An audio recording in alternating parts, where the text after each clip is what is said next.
They should have pumped in more money, basically. Pump in at the right place. There are several places you can pump in money. For example, the spending coupon, or actually injecting cash into the taxpayers' purse, right? And also creating jobs for high-end R&D. You can have, for example, tax relief for the enterprise, the SMEs in Guangdong province, and then asking them this tax break is for them to put in R&D jobs so that they can employ the university graduates.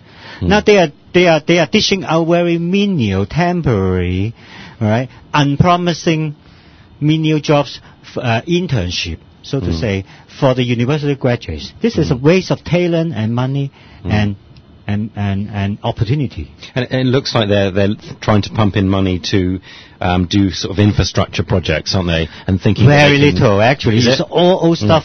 The one of the very nasty thing of this government is they always dress up old projects, continuing projects, and let it look as new ones. So you see the government is only putting $1.6 billion into so-called creating new jobs. That is only a penny. What do you think about the thinking that obviously we might be going into a recession, maybe for a year, maybe two, maybe 4 or 5? The idea, obviously the government might be thinking, okay, this is going to mean we're going to get less tax, aren't we? As in the profits from the big corporations is going to be less, and therefore the corporation tax is going to be less. This is the time the government or any government must think about issuing bonds, even government bonds, in order to finance the present economy. Certainly, I don't say we should be very, very spendthrift and very, very uncautious about this. But you should think about issuing government bonds in order to finance some long-term, important, job-creating projects. Yeah, and it seemed to me, in particular, that in the budget there wasn't enough to help small and medium-sized businesses. Nearly nothing. Which ultimately are going to be facing, on the real very severe edge of the recession, aren't they? Yeah. And it seemed to me there wasn't really enough help for, in particular, the small businesses. Yeah. I'm sure the small business people are not going to be happy with the budget. But Hong Kong people are very docile.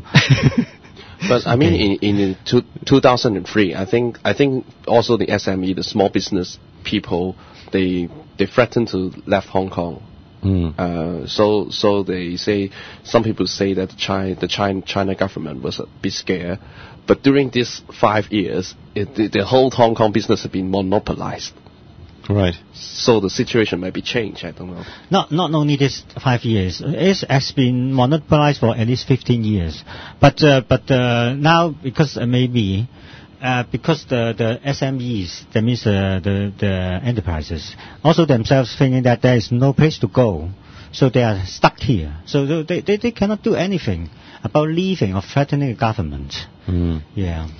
Yeah, and I mean, another thing is, I heard that there was some discussion that, in terms of the pay of the officials, there was there's some not discussion even about some small gesture of pay cuts, in order to show that you are with the people, and you're with the one mind. And it just seems politically that they should have done that, actually, to show that there's some sort of solidarity to ordinary people. Politically, if they are democratically elected. But because all these guys are actually semi-appointed, so they are just only craving for their own benefits. All right, I think we've finished this half, and we're going to have the second half in a minute. 相信熟悉香港人網嘅朋友咧，都唔會對黃毓民感到陌生喎。但係如果喺一個飲食節目入面見到佢咧，咁就可能少啲。今日咧，我哋就嚟到毓民私房牛肉麵呢度喎。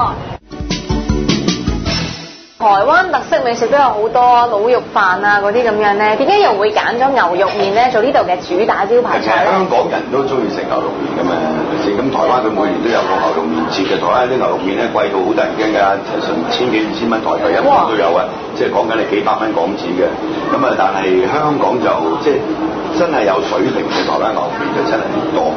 咁佢多數都係紅燒牛肉麵，有辣有唔辣嘅。咁我哋嘅牛肉麵咧就唔係地道台灣牛肉麵嚟嘅，我哋嗰啲係自己屋企食嘅牛肉麵。咁啊整好出嚟攞出嚟賣。不如介紹下呢度最出名嘅幾道招牌菜啊！牛肉麵咧，其實一日賣幾百碗嘅呢個，就頭先講過啦，就我哋都係即係比較清湯嘅啊。咁就唔係話你出邊食啲牛肉麵好多油嘅，你睇到？係啊，冇油嘅喎。咁另外你仲有幾個小食呢度拖人幫襯嘅，呢個蛋餅咧啊，呢個蛋餅喺呢度好出名嘅。咁呢個就鹽酥雞，台灣都有嘅，不過我哋就冇貴嘅。呢個係黑油雞翼，其實即係豉油雞翼嚟嘅，咁不過就類似瑞士雞翼，但冇咁甜。咁又好食嘅。呢個咧就係呢個肉青啦，蒜蓉肉青啦，又係好好賣嘅，幾個好特色嘅小食。但係個牛肉麵始終都係主打。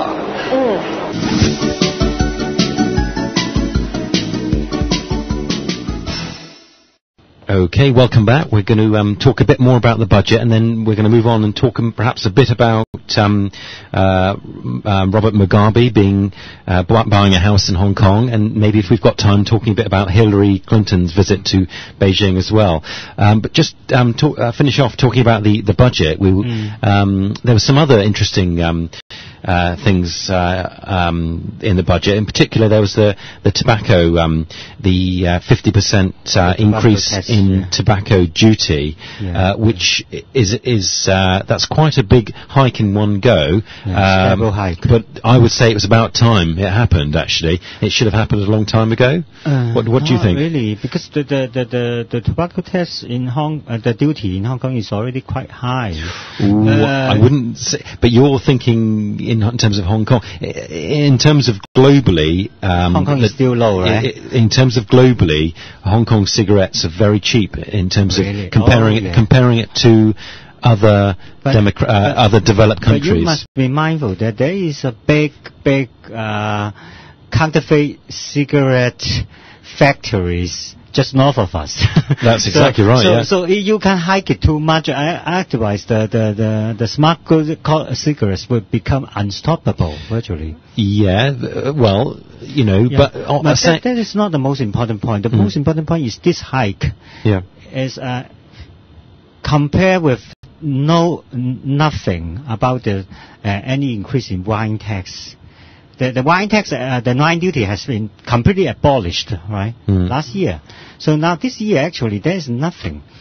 No increase at all. It becomes hypocritical. You know why? Because Henry Tang, the chief secretary himself, is a wine lover. Because, potentially alcohol, it can be just as dangerous as cigarettes. Yes, in the long run, because Hong Kong young people are picking up the habit of drinking, just like Westerners. Yeah. In the past, it used not to be so. But in terms of the 50% increase, it translates to about a $10 increase per pack, I've read. It's actually $8. Is it? $8 to $10. The tobacco company at the same time also put in that $2, which they say has to be increased anyway, well before. Yeah. So they put in a total of $10 at one go. I read in the media that a lot of Hong Kong people were seen rushing to buy large amounts of cigarettes. Yes. But going back to the smuggling issue, I would say that it might increase the smuggling, but I would say the majority of people wouldn't mind going that long way. Well, I'd say the majority of people wouldn't buy illegal cigarettes, actually. Not really, because they may buy indirectly because they just go to mainland China. Right? They will go more often to mainland China. And I think the unintended consequence. The dangerous thing is that because the smuggling cigarette and illegal cigarette in Hong Kong is controlled under triad. Because if they raise $10, they force the Thai society to go back to do the smuggling cigarette stuff. Not force them. It entice them to do it. And then it's putting money into their pockets. Yeah. Somehow it could be because you don't have enough manpower to catch all the smugglers, and it was a trend that since they increased to $30. From $20 to $30 about 4 to 5 years ago, they used about 3 to 4 years to hit all the smugglers. Yeah. And it was clean for the last 2 years. Yeah, that the triad that people could not buy illegal cigarette anymore. Now the smuggling activity will flare up again. Definitely. It's bound to flare up, I agree with you. So the hypocritical thing is the government is not doing nothing about the wine duty. And is using the flimsiest of the flimsiest pretext to say